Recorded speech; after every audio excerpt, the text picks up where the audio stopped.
Bienvenidos al programa bíblico teológico El Faro de Alejandría. Cada semana tratamos temas sobre Biblia y teología. Con ustedes el orador y presentador, el pastor Roberto Ochoa.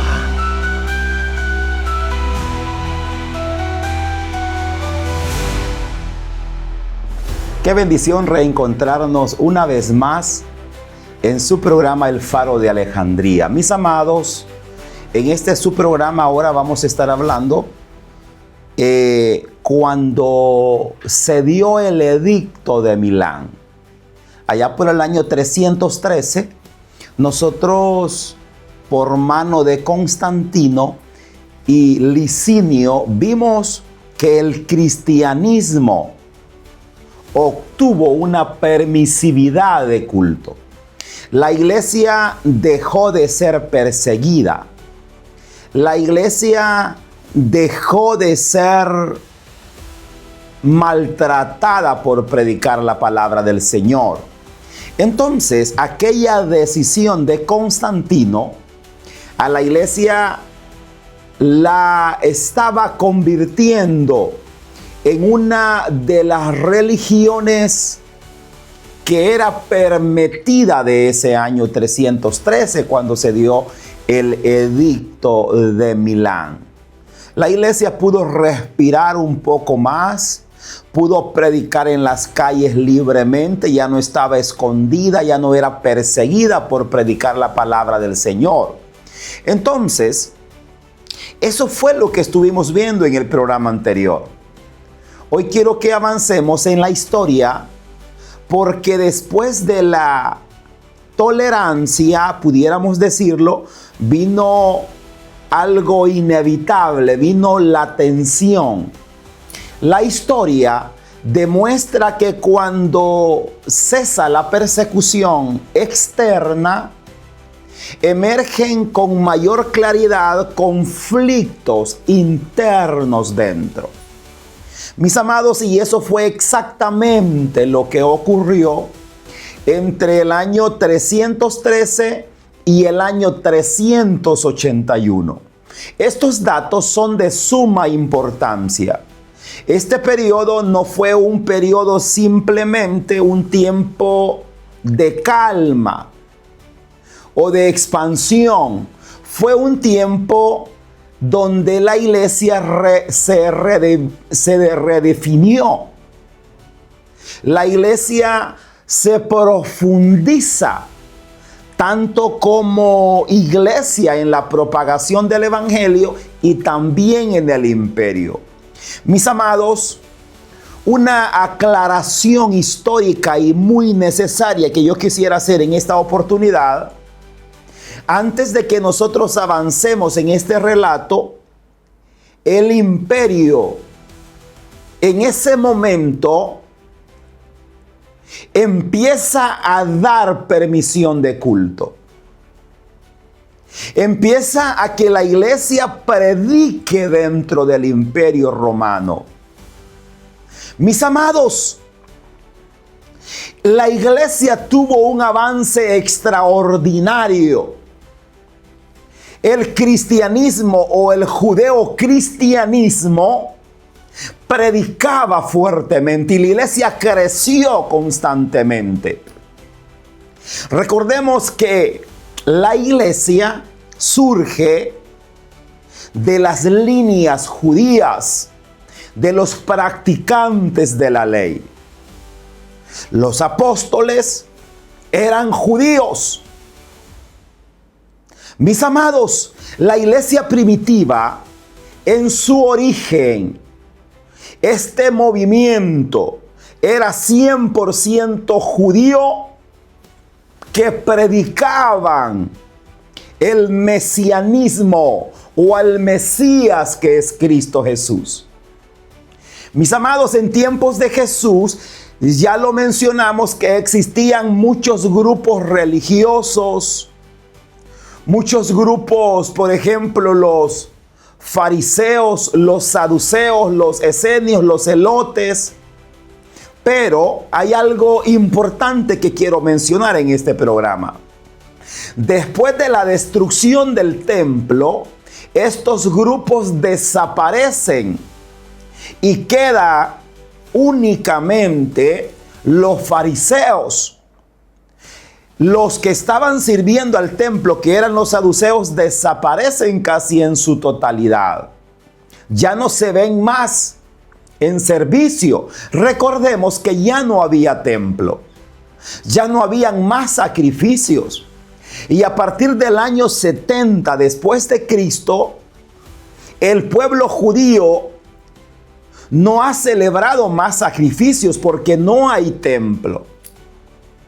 Después de la destrucción del segundo templo del año 70, la iglesia judía nunca más ha celebrado un sacrificio, ni tampoco los judíos ortodoxos.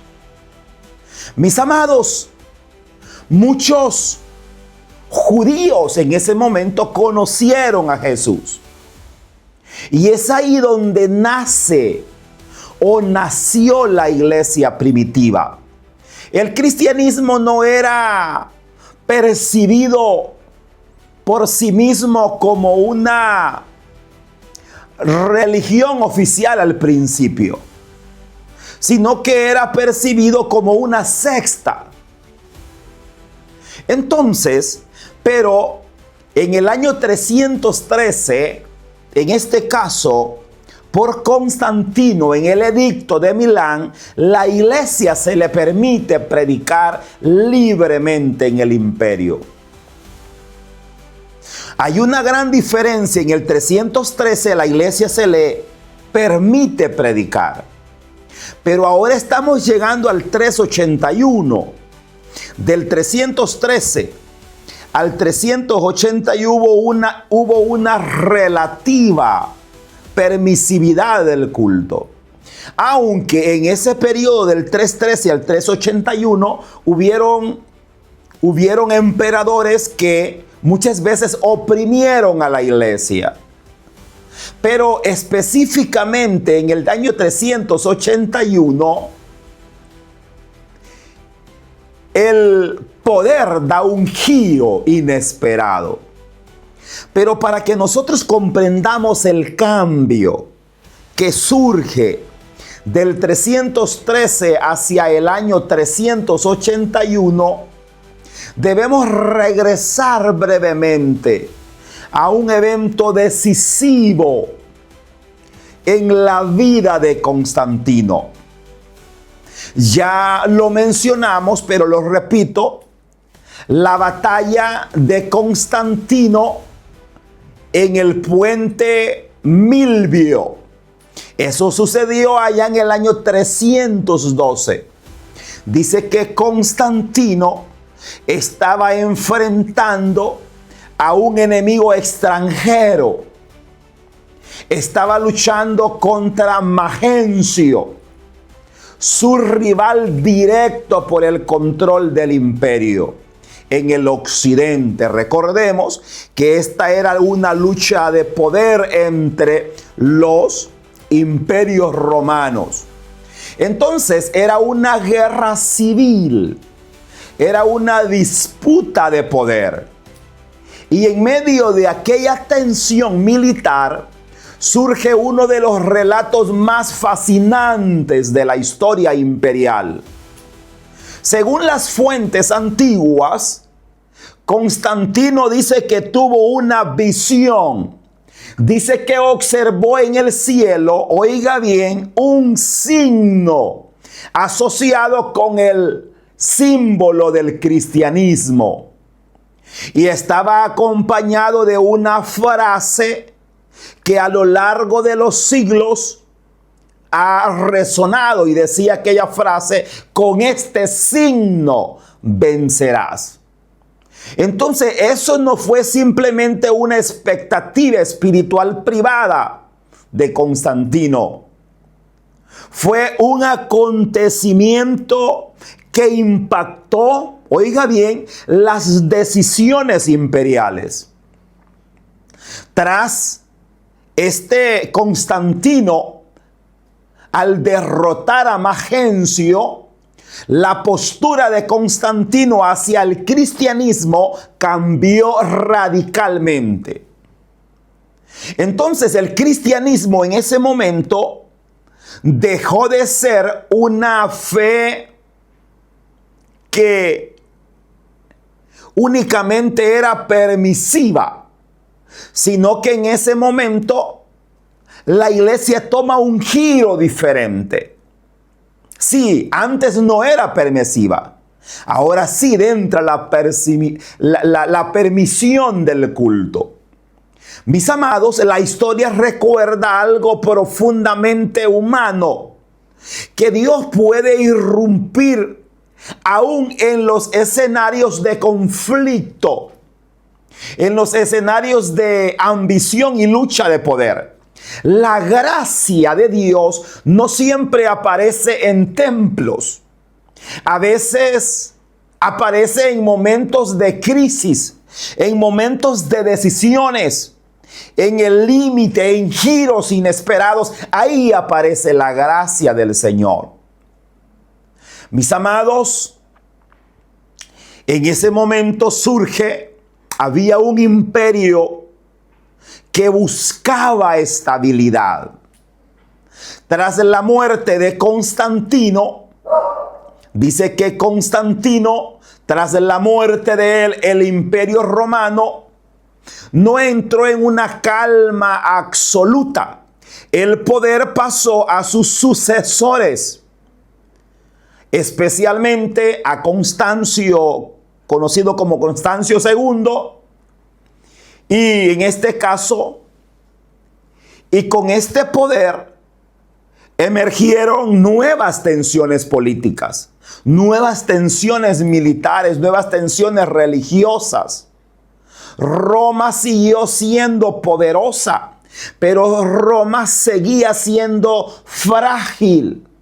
La inestabilidad continuaba siendo un desafío permanente para los romanos. Mis amados, las fronteras eran constantemente asediadas por los enemigos. Las luchas internas eran persistentes. La unidad cultural era necesaria en ese momento. Es así como en esa rebelión, oiga bien, en esa rebelión de las luchas de poder, la religión, si la llamáramos así, comenzó a adquirir un poder cada vez más central en el proyecto del imperio.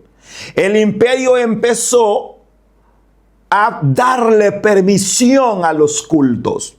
Ya dije, Constantino vio esa visión: con este signo vencerás.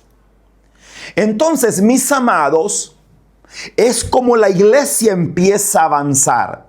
La iglesia ya no estaba escondida, sino que la iglesia empieza o inicia a predicar libremente. Pero en esa libertad de culto surge un conflicto, es decir, de identidad de Cristo. Mientras el imperio buscaba unificación en el imperio, la iglesia enfrentaba su propia tormenta doctrinal. Es decir, una de las doctrinas fuertes que había en ese momento era el arrianismo. Sí, el arrianismo no desapareció tras el concilio de Nicea. Al contrario, se expandió con enorme fuerza.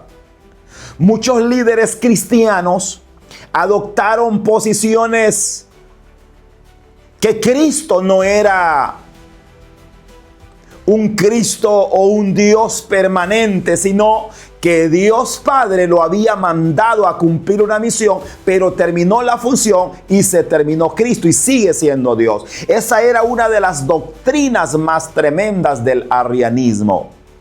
Surgen aquellas preguntas que se decía la gente: ¿quién es Cristo? ¿Es plenamente Dios? ¿Es una creación permanente o una creación momentánea?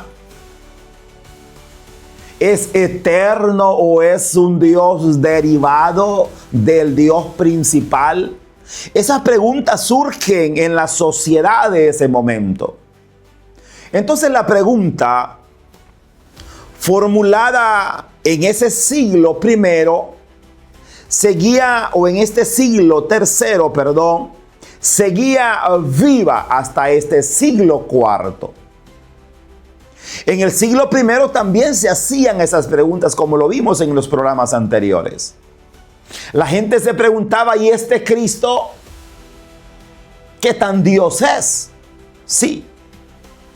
Entonces, por eso Jesús en Mateo capítulo 16, versículo 13 les dice: ¿quién dicen los hombres que es el Hijo del Hombre?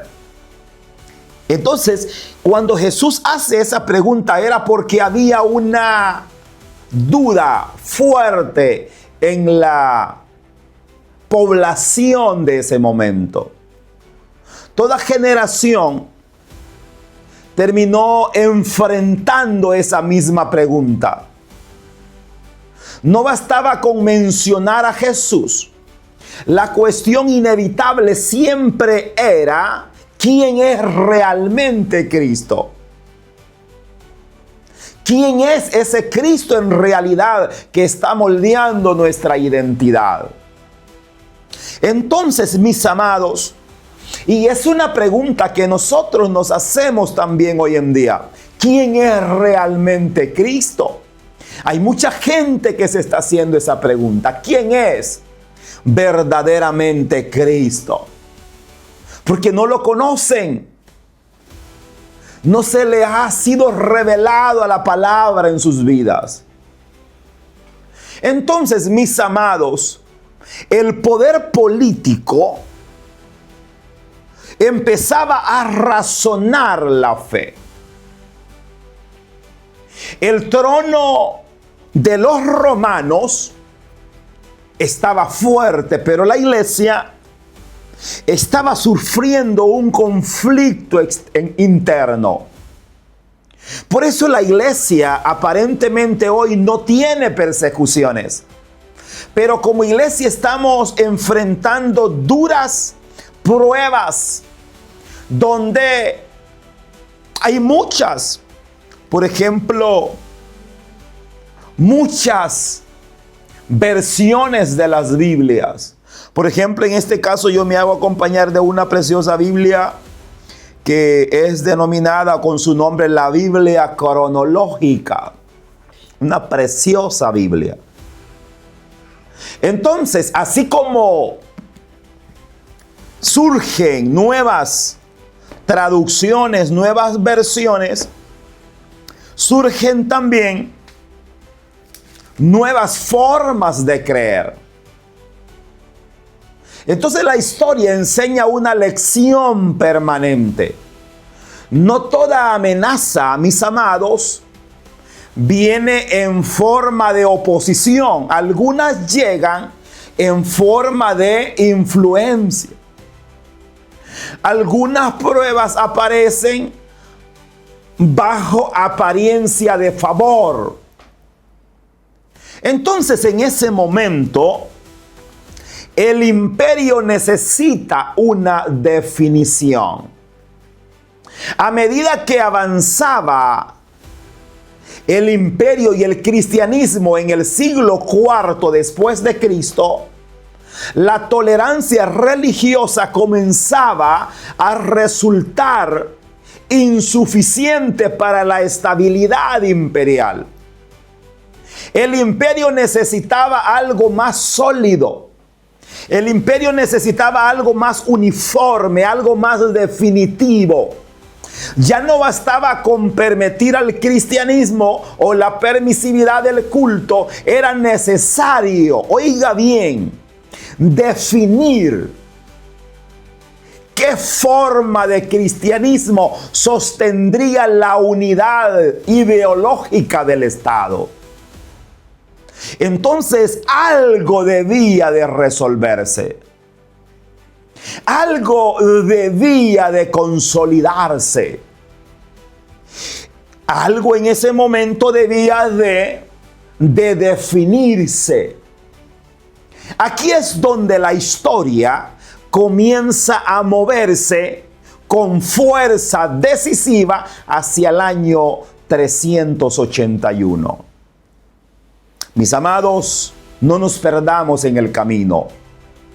En el año 312, Constantino lucha en el puente Milvio, mencionábamos. En el año 313 se da el edicto de Milán por Constantino y surge la permisividad del culto. Una cosa es permisión, hagan los cultos.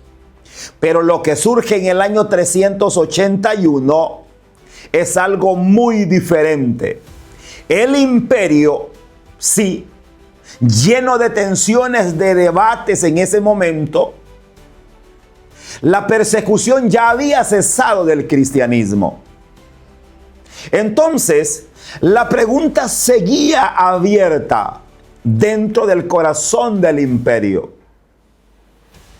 Entonces, llegamos al momento del legado de Constantino.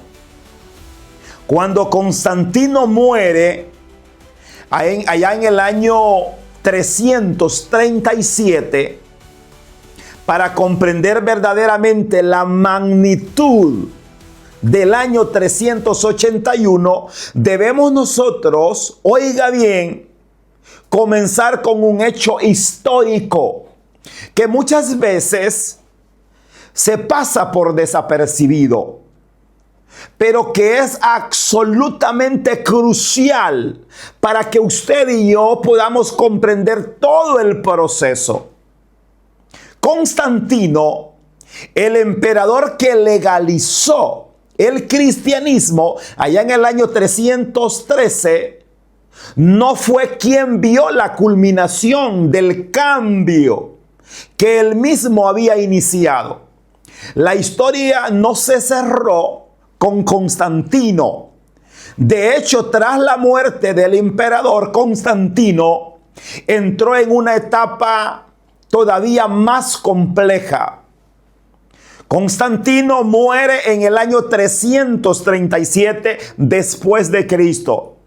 Y con su muerte, el imperio romano, oiga bien, se vuelve sumamente un escenario de tensiones rivales y de luchas internas por el control del poder. Pero ahora bajo un elemento nuevo, que es la fe. Ya la fe formaba parte del paisaje imperial.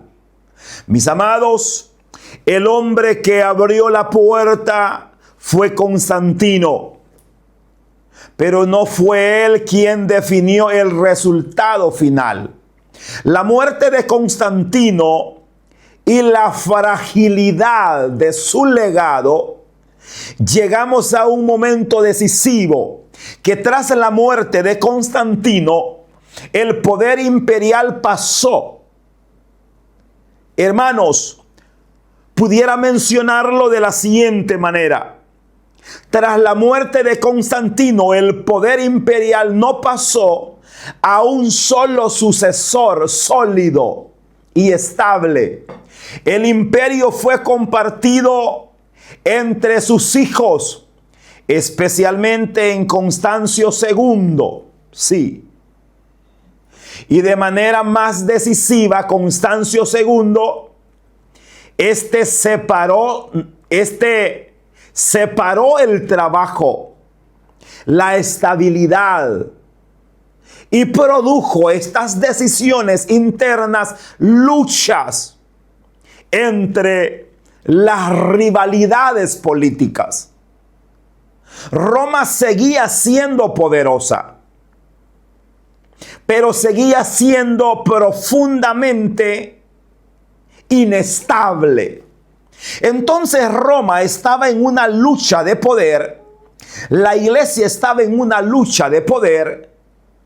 Entonces es aquí donde surge un fenómeno histórico y muy fascinante. El cristianismo ya no estaba luchando contra emperadores, sino estaba luchando contra el paganismo de ese momento. Ahora debía coexistir dentro de un imperio gobernado por emperadores que se llamaban cristianos, que no necesariamente compartían la misma visión doctrinal, pero los emperadores de ese momento se denominaban cristianos. Constancio II, por ejemplo, Constancio II simpatizó o estuvo cerca del arrianismo. Esto introdujo una tensión completamente nueva. El debate teológico ya no era solo eclesiástico.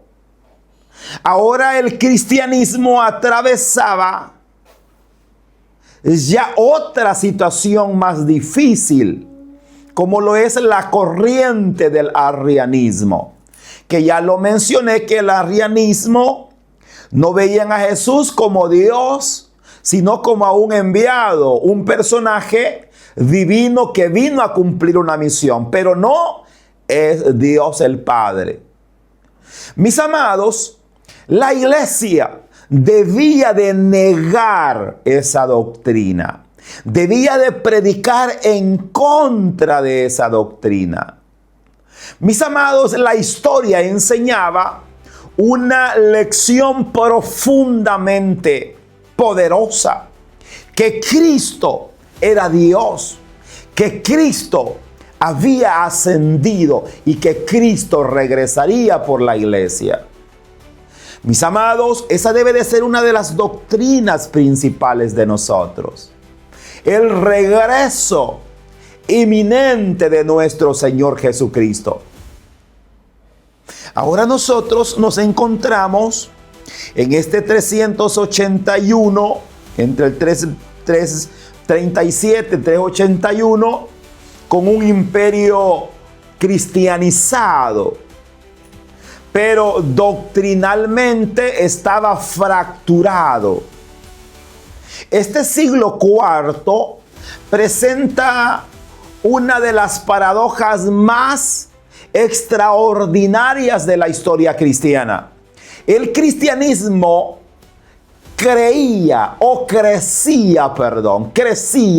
con una enorme fuerza. La iglesia adquiría visibilidad.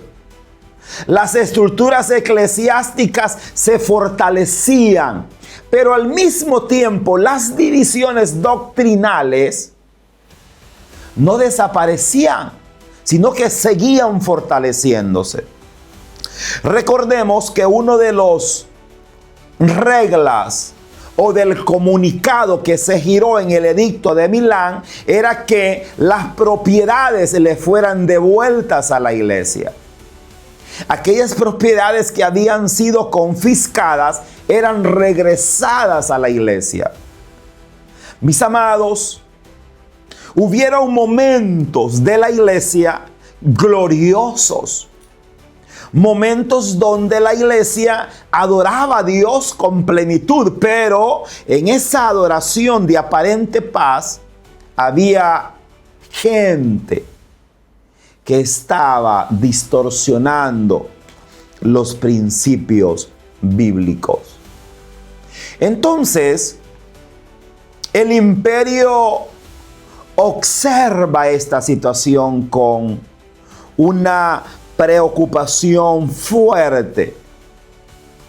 Entonces, ¿por qué Roma lo que quería era mantener unido su imperio? Tanto poder político y tanto el poder eclesiástico. Habían fe que estaban divididas. Uno creía en una cosa y otro creía en otra cosa. Había una teología fragmentada, que esa teología fragmentada generaba inestabilidad social. Una iglesia doctrinalmente fracturada, debilitada, y el imperio en otros problemas, porque estaban luchando entre ellos mismos por el poder político. Mis amados, lo que para la iglesia era un debate teológico, para Roma era un problema de estabilidad estructural. Por eso estamos llegando a un punto crucial de lo que surge en el año 381. Vuelvo y repito, en el año 312 se da la guerra o la pelea en este caso de Constantino. En el año 313 la iglesia se le permite la libertad de culto. Pero del 313 al 381 hubo una aparente paz en la predicación masiva. Pero surge algo poderoso en el año 381, donde ya no la iglesia era únicamente que se le permitía predicar, sino que en el año 381 la iglesia era conocida como la religión oficial. Eso no lo olvide. En el año 381, la iglesia cristiana que creía en Jesucristo se convirtió en la religión oficial del imperio. Eso es importante. Mis amados, las fronteras de la iglesia se abrieron. Y la única religión oficial, en este caso, era el cristianismo. En este caso, Roma lo que más buscaba era unificar su imperio, unificarlo políticamente y también unificarlo teológicamente. Roma era un imperio poderoso, pero estaba muy fatigado. Era un imperio muy vasto en poderío. Pero muchas veces Roma se sentía vulnerable. En ese contexto, la religión dejó de ser un escenario secundario. Ya no podía hacer los cultos como lo hacía antes, sino que empieza la oficialización de la iglesia cristiana. Entonces, mis amados, exactamente lo que pasa hoy en día.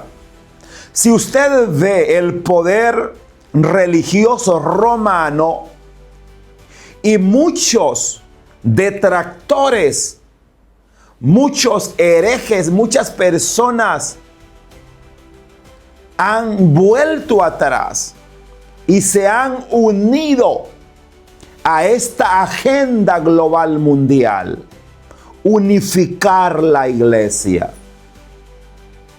Mis amados, es importante que la iglesia se mantenga firme en sus principios bíblicos. Entonces, en el año 381, no fue un simple edicto. Aquí debemos nosotros de hacer una aclaración histórica extremadamente importante para comprender con precisión lo que sucedió.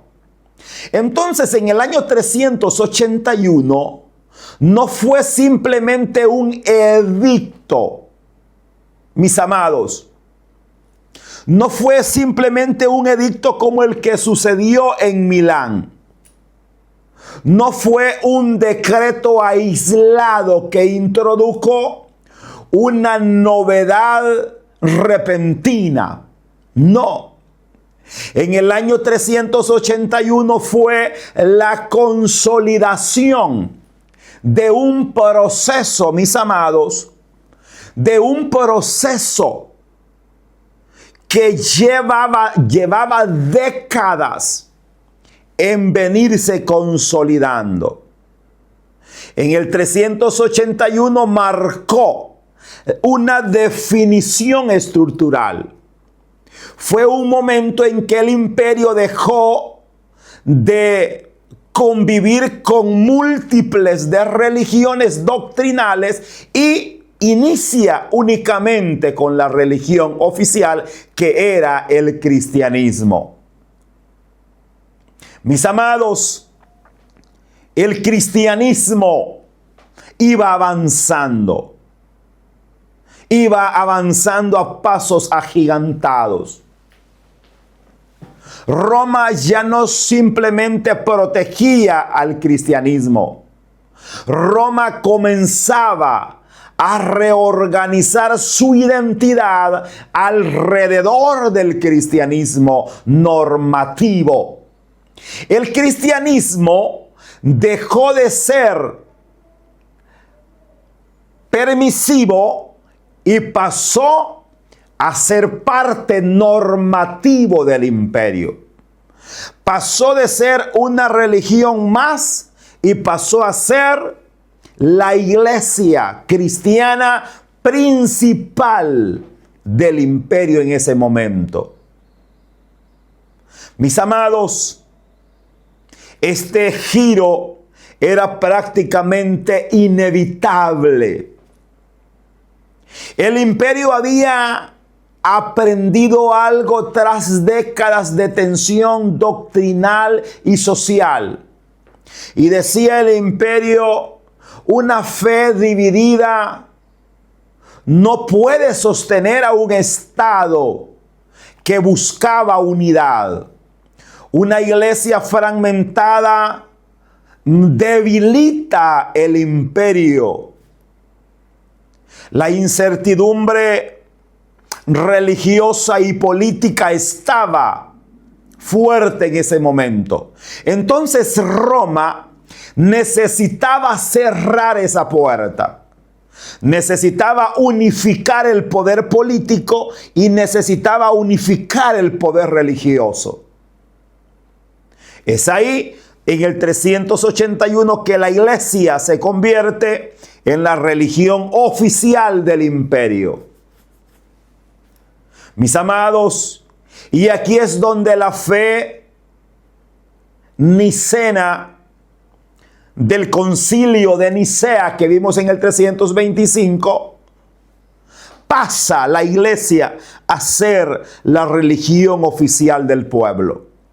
Y por eso le invito al siguiente programa, que vamos a estar hablando de lo que sucedió en el año 391-392, donde el imperio romano le quitó todos los edificios a las demás religiones que tenían sus dioses, por ejemplo, el dios Zeus, la diosa Artemisa, todos esos dioses paganos. Todos esos templos fueron confiscados, pudiéramos llamar así, y fueron entregados a la iglesia cristiana. El siguiente programa será un programa extremadamente poderoso. Entonces, mis amados, en el año 327 existe permisividad del culto. En el año 381 es la oficialización de la iglesia como la religión oficial del imperio. Las demás no eran oficiales. Las demás eran sectas. Las demás no eran reconocidas por el Estado. Mis amados, así era en ese momento. Entonces ahí es donde nace una nueva era histórica. El 381 marca un giro decisivo en la historia del mundo antiguo. El cristianismo comienza a dejar atrás su carácter de religión era favorecida por el imperio y pasa a convertirse en la fe que define la identidad del imperio. Esta transformación completamente le da un giro total. Mis amados, transforma la relación entre la iglesia y el poder. Transforma la estructura cultural. Transforma el mapa religioso. Transforma e incluso la naturaleza del conflicto político. Porque la fe nació con mártires. Pero en este momento, en el año 381, la iglesia está adquiriendo lo que muchos por mucho tiempo lucharon. Mis amados, la iglesia ahora comenzaba a ocupar el centro del orden imperial. Y todo lo que sucedía en las demás grupos religiosos, la iglesia cristiana los podía exterminar, porque la iglesia cristiana era la religión oficial de ese momento. Mis amados, así que el año 381 fue un año decisivo. Fue una fecha dentro de la cronología imperial que marcó la historia. Y el cristianismo comenzó a consolidarse como una columna vertebral ideológica del Imperio Romano. Mis amados, pero este giro histórico no estuvo exento de consecuencias profundas. El cristianismo, como la religión oficial del imperio, mis amados, en este caso, al llegar el año 381, el imperio romano ya no estaba simplemente observando al cristianismo como una fe en crecimiento, sino como la religión favorecida dentro del Estado, dentro del escenario político. Mis amados, es importante que como iglesia conozcamos estas transiciones que la iglesia ha tenido.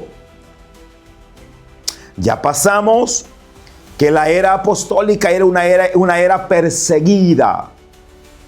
Luego del año 100 al año 313, la iglesia constantemente perseguida por los emperadores. Pero el edicto de Milán, o esa frase que aparece en el cielo, con Constantino, con este signo vencerás, es impresionante para ese hombre y cambia la historia de la iglesia. Mis amados, en este momento surge una declaración histórica sin precedentes de ese momento. Este momento no fue simplemente un simbolismo ni una ceremonia. Fue una redefinición estructural del orden imperial.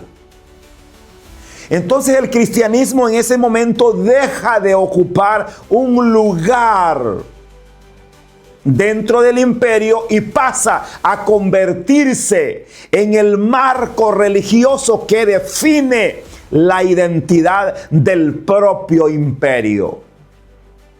Sí, muchos lo llaman la iglesia se casa con el imperio.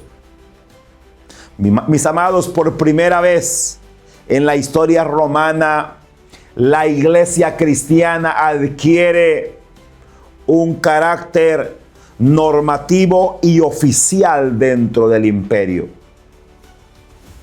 Ya no era o ya no es solo una opción espiritual entre muchas, sino que era la única opción. Entonces, el que no pertenecía al cristianismo era perseguido. No tenía oportunidades como la tenía el cristianismo. El Estado ya no simplemente protege al cristianismo, sino que el cristianismo es parte del Estado. Qué importantes datos tenemos en este 381. Como iglesia, mis amados, tenemos privilegios grandes y necesitamos urgentemente volver al principio bíblico. Una de las cosas que nosotros tenemos que tener como iglesia es conocer nuestra historia, conocer de dónde venimos, conocer las manos que la iglesia ha venido pasando de tiempo en tiempo. Mis amados, la historia del cristianismo es profundamente rica en conocimiento. Mis amados, la historia exige absoluta claridad. Entonces, la oficialización del cristianismo ocurre bajo el gobierno de Teodosio I. Mis amados, ya no fue Constantino. Constantino abrió la puerta de la legalización o la permisión. Pero Teodosio I consolidó la oficialización de la iglesia dentro del imperio. Teodosio comprendió algo que el imperio había venido aprendiendo durante décadas de tensiones. La unidad religiosa ya no era simplemente deseable. La iglesia se había convertido en un órgano dentro del imperio. Mis amados, el cristianismo niceno se consolida como la fe que define la ortodoxia imperial. La identidad religiosa del imperio deja de ser plural y en términos prácticos, Roma empieza a adoptar o adopta oficialmente una fe que era la fe de los cristianos. Mis amados amigos y hermanos que están en este su programa El Faro de Alejandría, es importantísimo que conozcamos la historia. Porque cuando nosotros conocemos la historia de la iglesia primitiva, nosotros valoramos esa fe, valoramos esa identidad en nuestras vidas. Mis amados, en ese momento, el imperio romano se declara cristiano. Oiga bien. El significado real de esta decisión. El impacto de este tema imperial da un giro poderoso. Que no estamos hablando de un simple cambio administrativo, ni de una decisión religiosa superficial. Estamos hablando de una transformación dentro del imperio. Cambia la relación entre fe y el poder. Cambia el mapa religioso del mundo antiguo. Cambia la estructura cultural dentro del imperio. Y quizás lo más impactante, cambia la percepción misma del cristianismo. Porque la fe que nació con los mártires ahora comenzaba a sostener el imperio. Por eso es importante que llevemos la secuencia temática. Y todo este año vamos a estar hablando de estos temas de suma importancia. Cómo la iglesia ha venido avanzando de tiempo en tiempo. Mis amados, la iglesia que durante siglos resistió la presión del Estado, ahora se centraba o estaba en el centro del orden imperial. La cruz que simbolizó vergüenza, la cruz que simbolizó ejecución, comenzaba a adquirir presencia dentro del lenguaje del poder. Por eso dijo Jesús en el Evangelio de Juan, capítulo 18, versículo 36, dijo Jesús: mi reino no es de este mundo. Mis amados, la iglesia empezó no tanto a enfocarse en predicar la palabra, sino estar de acuerdo con el Estado. Y esto fue un problema grave de la iglesia. La iglesia de hoy necesita llevarse bien con los gobiernos mundiales, nuestros gobiernos de nuestros países de Centroamérica. Pero necesitamos, sobre todo, mantener los principios bíblicos. Es importante eso. Mis amados, la religión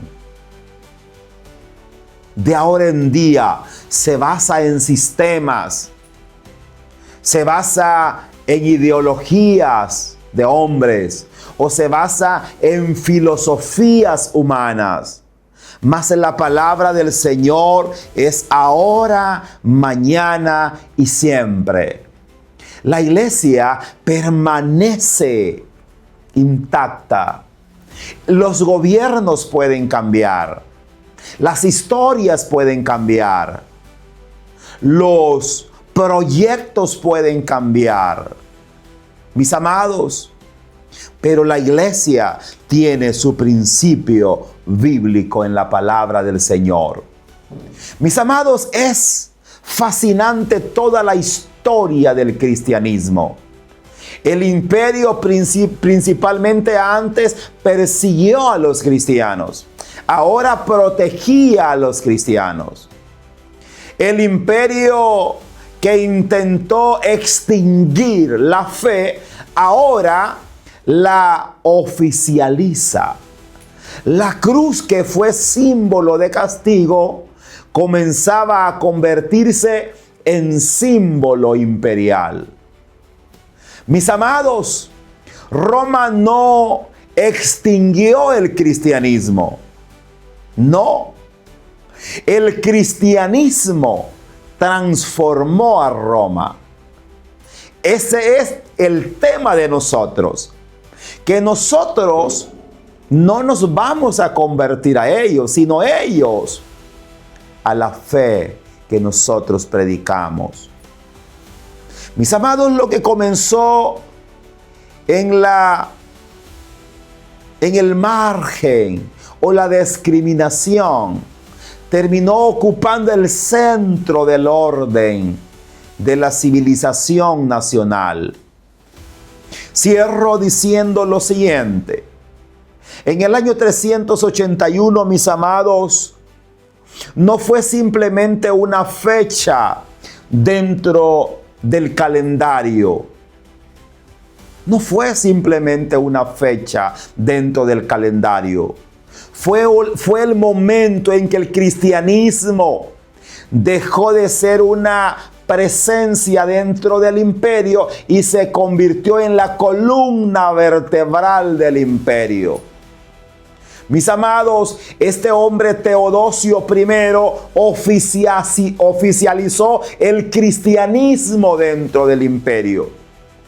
Este proceso fue el que definió que el cristianismo llegara al imperio romano. En el siguiente programa vamos a estar hablando, mis amados, lo que sucedió en el año 391-392, cuando el imperio devuelve todos los mobiliarios, las estructuras, los edificios a la iglesia cristiana. No se lo pierda y juntos sigamos aprendiendo más de la palabra del Señor. Muchas gracias por haber estado con nosotros. Esto fue una vez más el Faro de Alejandría con su servidor, el pastor Roberto Ochoa. Si Dios permite, nos vemos en la próxima. Que el Señor le bendiga. Gracias por habernos escuchado. Desde ya queda invitado a nuestro próximo programa bíblico teológico, El Faro de Alejandría. En nombre del pastor Roberto Ochoa y el equipo de trabajo, agradecemos su fiel sintonía. Hasta nuestro próximo encuentro.